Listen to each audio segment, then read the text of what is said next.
I'm now being joined by Jonathan Lokweberi, President of the Joy Youth Council, live from Baku, Azerbaijan, venue of the 29th Conference of the Parties to the United Nations Framework Convention on Climate Change, otherwise known as COP29. Thank you so much, Mr. Jonathan, for joining us on Daybreak here in Abuja.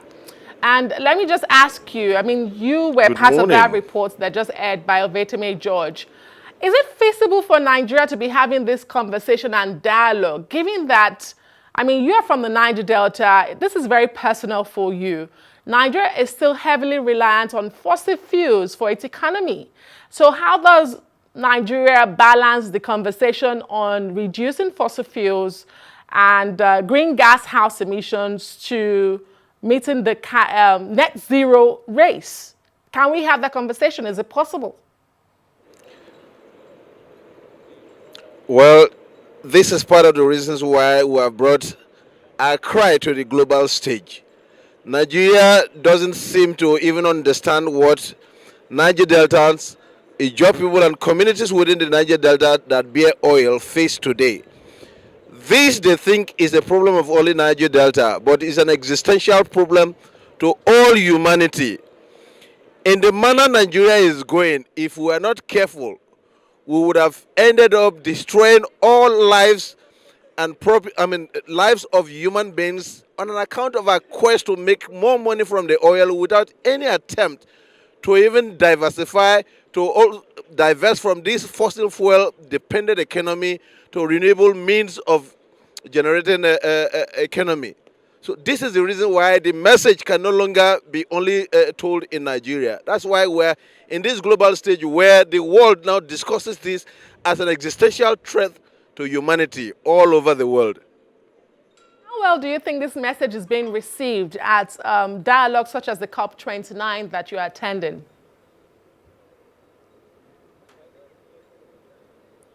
I didn't get you.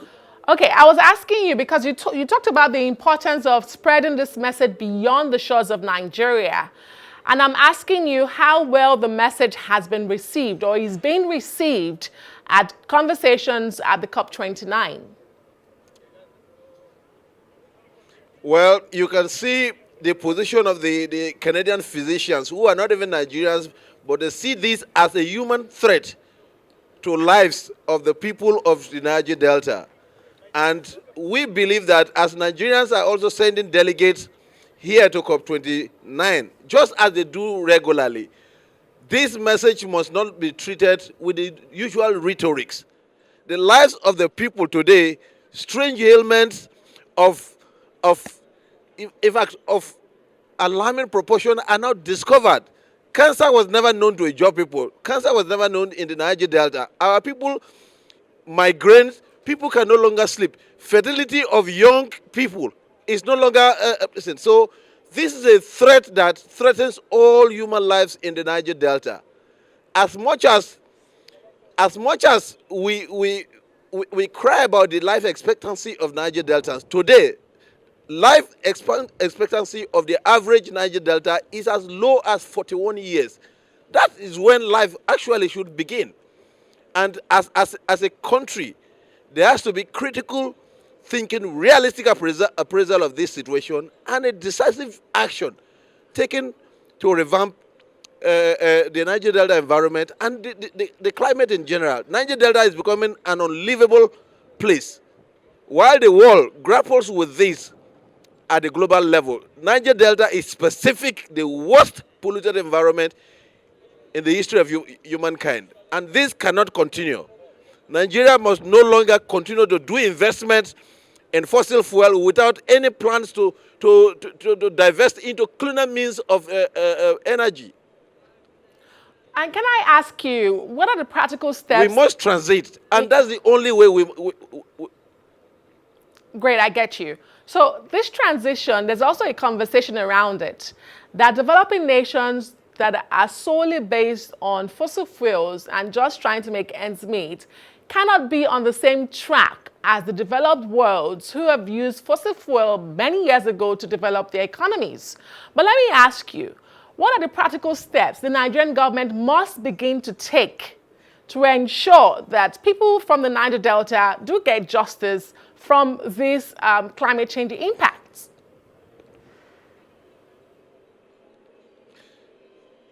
The simple truth is that there has to be, consequences for wrong actions. The polluters of our environment must pay compensation and reparation for the pollution cost. You cannot just talk about transition alone without justice. And that's why the conversation around climate justice comes in. There has to be a deliberate means of using the resources today that they are still making from investments in fossil fuel into renewable energy, divesting into cleaner means of generating resources and listen for our people.